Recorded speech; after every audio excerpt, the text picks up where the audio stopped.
It's been a few weeks, actually 4 weeks exactly, since I've posted a motocross video, or actually since I've ridden on a motocross bike.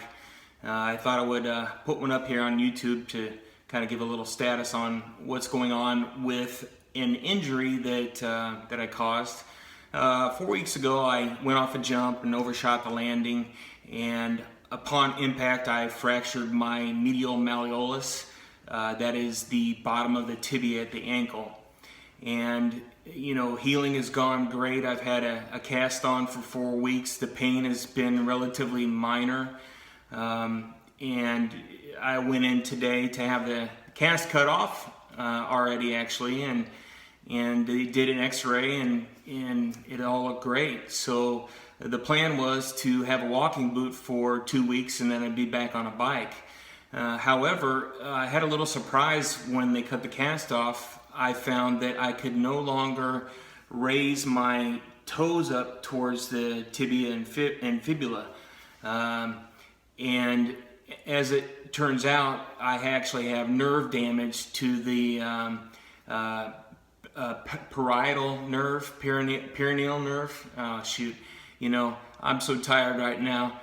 I actually did research on it before this video so I could sound like I knew what I was talking about, but basically the nerve runs down through the back area. It's combined in with the sciatic nerve and comes through the hip, and then the sciatic nerve bundle splits and this common peroneal nerve splits out and passes down through by the knee down the leg.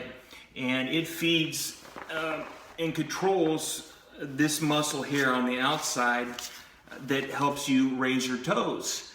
And somewhere along the way, I've actually damaged that nerve to the point where I have absolutely zero control over my foot. I can barely push down on it, but the primary problem is I just simply can't lift up on it. Good thing it's the right leg. If it would have been the left, there's no way I could have upshifted. But it's kind of a downer and a surprise to me. I went in today expecting the worst and hoping for the best, and I really didn't expect to come out and find that I had nerve damage. And at this point, my prognosis is unknown. It may or may not come back. There are three causes that could have made this occur. First and foremost, it would have been from the initial fracture when I broke my ankle, and that those toes bent back towards the tib and fib. That could have damaged the nerve at that point. But both the doctor and I both had a recollection that I didn't have that problem when I went into the specialist in the first place, because I had a splint cast on for the first week and a half. It was Thanksgiving holiday and I couldn't seem to get into a doctor to get a cast put on it. And I remember taking a bath and not having that problem. I would have noticed it. So the second cause would be, the theory is I had this walking device called the iWalk 2.0, and it's kind of a crutch that frees up your hands so that you can walk around and you don't have to use regular crutches. As a single guy who takes care of myself, I need it for cooking, I need it for laundry, I need it for doing everything. I just can't get by without it. So it really helped me tremendously. But one of the straps passes right along that nerve here at the back of the knee. And with the directions of that iWalk 2.0 device, it literally says in the directions you can't get it too tight. It tells you to cramp it down all the way. Now, I'm a man of common sense. Obviously, if my leg is hurting, I'm not going to do that. But it didn't, hurt. I didn't really have any real pain there. I was telling my friend Chris that when I rub in that area, I can, feel an electrical shock down to my knee. And I know that feeling because exactly 1 year ago today, I had surgery on my elbow where they took the nerve there and transposed it up here under the muscle. And in fact, I still haven't gotten back all of the muscle from what I lost by that nerve being injured. And in fact, that's exactly what I've got on my leg now. However, the concern is that it's progressing at a much more rapid rate of deterioration. I didn't lose this muscle on my hand until after they had the surgery. I was getting numbness in my fingers, and that's why they went ahead and went through with the surgery. And then after it, the muscle just deteriorated. But eventually, you can see there, it's starting to come back, and I credit that to starting to use the clutch a little bit better. Now on the leg, it was only in a cast for 4 weeks, and there's definitely muscle atrophy on the right-hand side of the leg. It's noticeable. Doctor admitted, that he could see it as well when I pointed it out. So, I don't know if I will necessarily get the mobility back. It depends on how it was injured.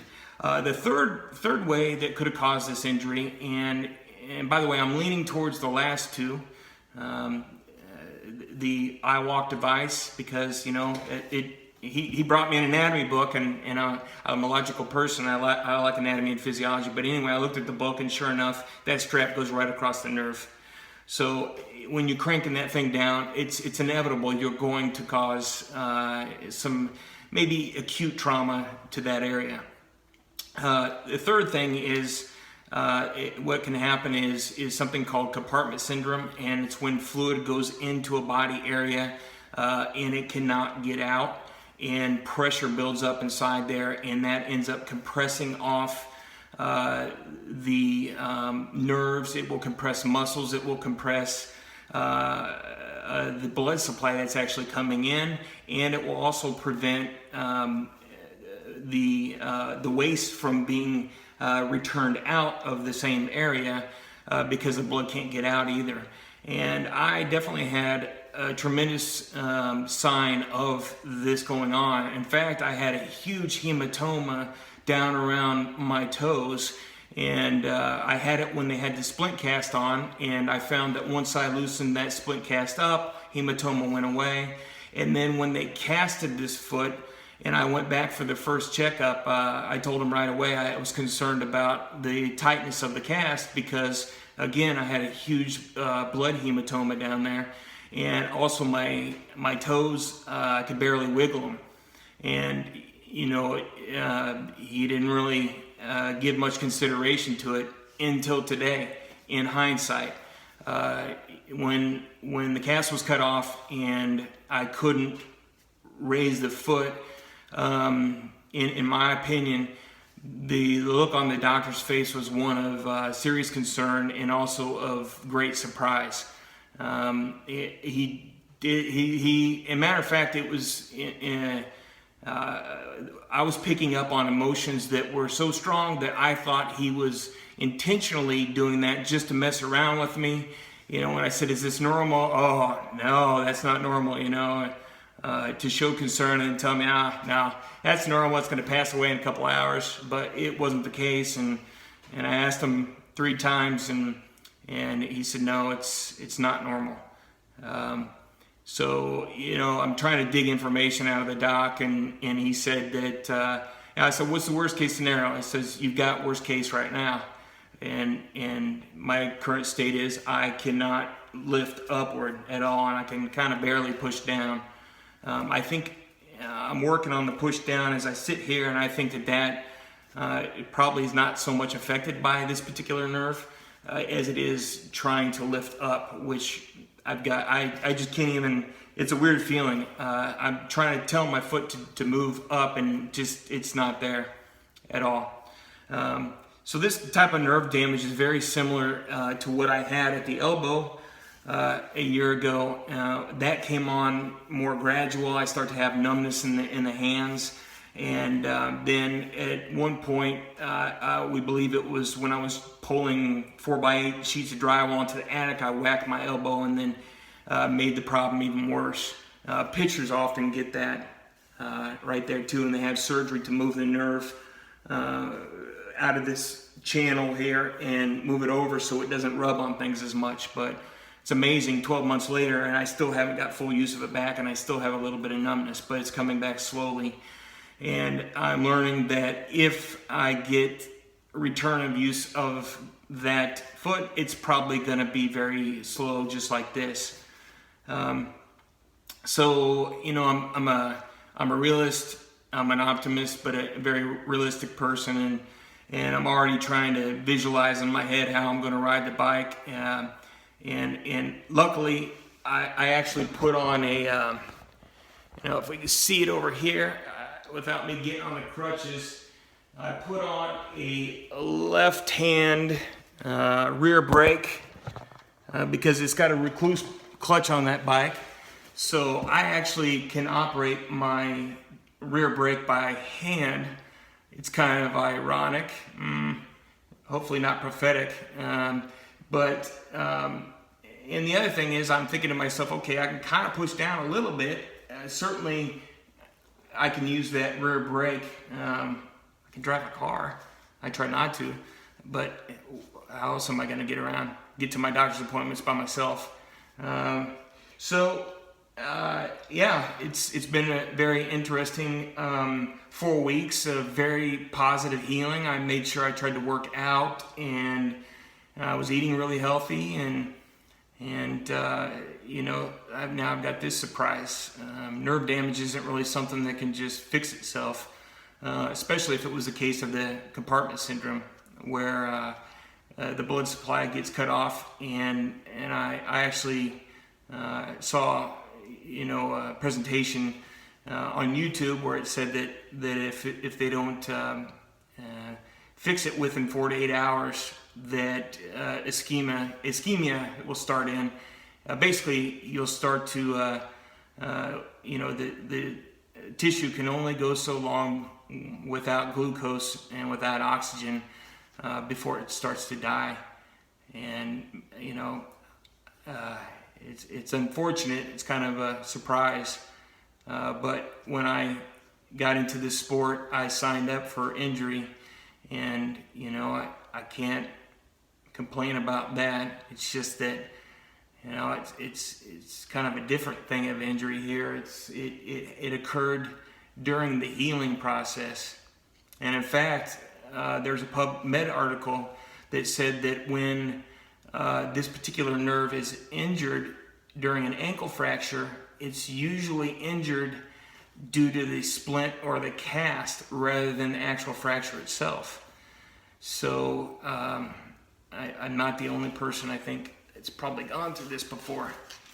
So we'll see what happens.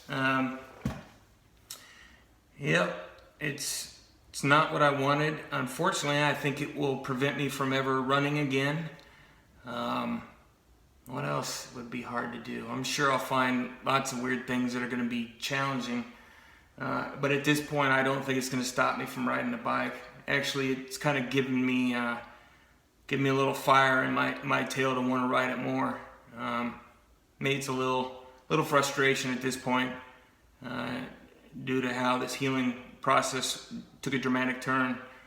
And, you know, if it was because the blood wasn't getting to my foot, I'm going to be a little frustrated, because I did mention that to the doctor. I don't know how, you know, sometimes I swear doctors are so busy they don't really listen to what you're saying. And, you know, I told him that I was concerned about that. But, you know, I'm by no means am I claiming him to be at fault here. But that's what it is right now. That's what happens, and that's my ankle fracture. So much for that. Have a great night.